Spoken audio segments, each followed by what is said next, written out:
حقیقت ہے، ہمارے ذہن و دماغوں کی سوچیں حقیقت نہیں ہے۔ تو حدیث مبارکہ ترمذی شریف کی حدیث مبارکہ ہے، حدیث کا نمبر ہے 3693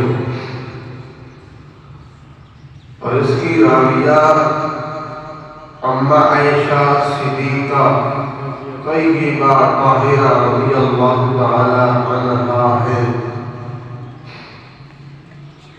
آپ فرماتی ہے کہ حضور نبی رحمت صلی اللہ علیہ وآلہ وسلم نے ارشاد فرمایا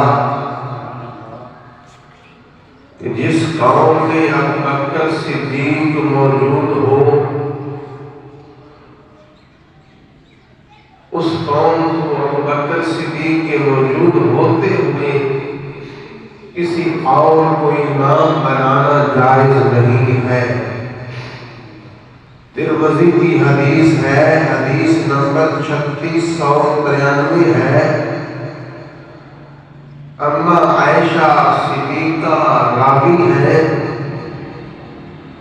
وہ فرما رہی ہے کہ اللہ کے نبی نے فرمایا جس قوم میں ابو بکر صدیق موجود ہو کسی اور کو آپ کے موجود ہوتے ہوئے امام بنانا جائز نہیں ہے۔ تو یہ نبی پاک کا فرمان ہے، نبی پاک کے ہر امتی کو یہ تسلیم کرنا ہوگا، ماننا ہوگا۔